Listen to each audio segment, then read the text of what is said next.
This video is best viewed in full screen mode, and on YouTube that's this icon right here.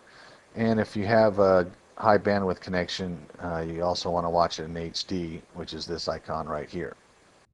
All right, now we're getting way down into the minutia.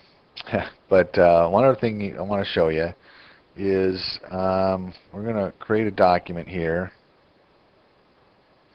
And this, we call it a judgment debtor summary. And it's got the judgment debtor's name in here. And this is the important thing I want to make you aware of. And it's a lot like our other report, except it doesn't have the judgment debtor column, because we don't need that. Because in this scenario, we're only going to pull out the information for this particular judgment debtor. So we're going to close that, and we're going to create that document. And it's going to ask us, and this is important, it's asking us which judgment debtor that do you want. So I'm going to select Tamara Bourne. And because the system asks you which judgment debtor you want, which means that you, by design, only want this to be about a specific judgment debtor, then the system is smart enough to know when it prints out these rows, it's going to skip this one for Jill Jackson, because the system knows that you only want to print out the data for Tamara Bourne. So we'll say use selected item, and it's going to bring this up again because we have rows that are going to be blank in the form. And then there you go. And let me shrink this down a little bit. And what it did is we plugged in Tamara's name, because that's the one we selected, and then when it went out and populated this grid, it went through and said, oh, okay, you only want information on Tamara Bourne, so when I populate this grid, I am not going to pull out the information for Jill Jackson. And just an FYI, if you had one of these that was blank and you hadn't selected judgment debtor's name yet, it would pull that out too. So that's basically what's going on there. That's something that you may use if you want to print out a report just about one particular judgment debtor. All right, let's talk about printing items out of this action grid. It's a little bit unique. First, let's look at the document that I want to create, and that's this one right here. And it says a lien on your real property was recorded on, and it's got this merge field right here. Now, how I got that merge field was,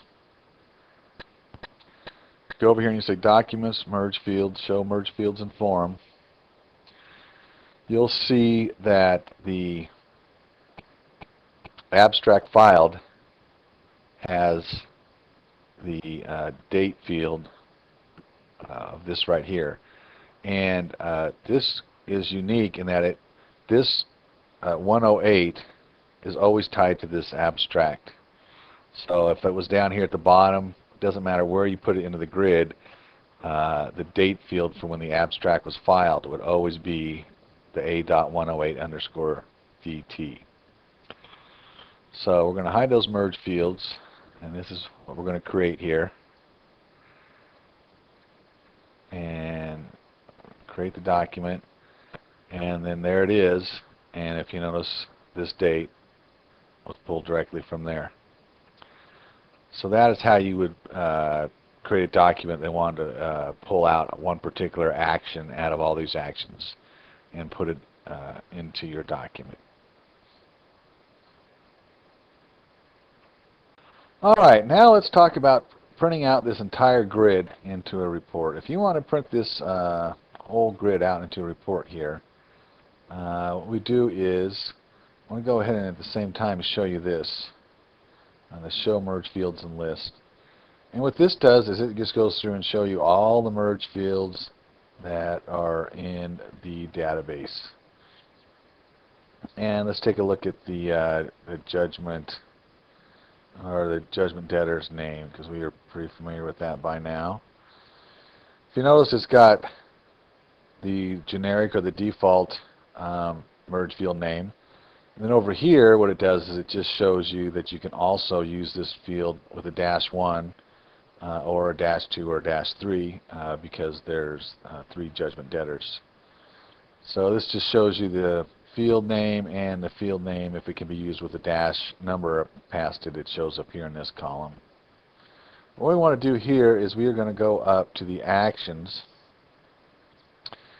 and these fields here are talking about how you can print out the action grid directly like the other grids. And it's really pretty simple. You just have your description -1, your date -1, and your comment -1. And we can close this here, and I'm going to open the documents folder, and we're going to look at this here. And this is what we're going to create here. We're going to create this document, and it's just going to put in the action description, the action date, and the action comment.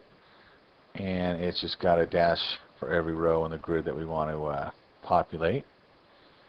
So we close that, documents, and create document, demo 10, and there you are.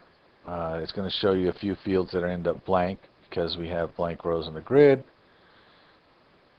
And there it is. There is your action grid printed out into a document. Okay, well, we've pretty much covered everything there is to go over in regards to documents. As you can tell, there's really nothing in the database that you cannot put into a document or some sort of report. And hope you found this both useful and informative. One other feature was added after this original video was made, and that is in regards to showing merge fields in this grid over here. There's two ways of extracting the information out of this grid. One way is if you want to do it by specific action, in which case you take the field names here that are tied into the actions to the left. Also, if you wanted to just print out the entire grid, you could take and create a report that has these merge fields in them, which are basically is just dumping whatever it happens to be in that particular row. So that shows the merge fields by action, and that shows the merge fields by row, and that was a new feature that was added that I wanted to make you aware of. Another feature that's been added is this case folder. Every record now has its own case folder, and that allows you to organize your documents. So if you say open folder, it takes you right to the case folder for this record, and you can put any documents in there that you like.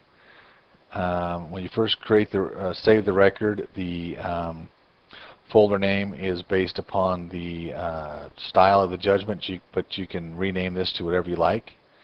And then also what happens now is when you create a document, like this one right here, and we close it, and you open the folder, there it is. So now any new document that you create automatically gets saved to the case folder for this particular record. So that's just another feature to help you keep things organized.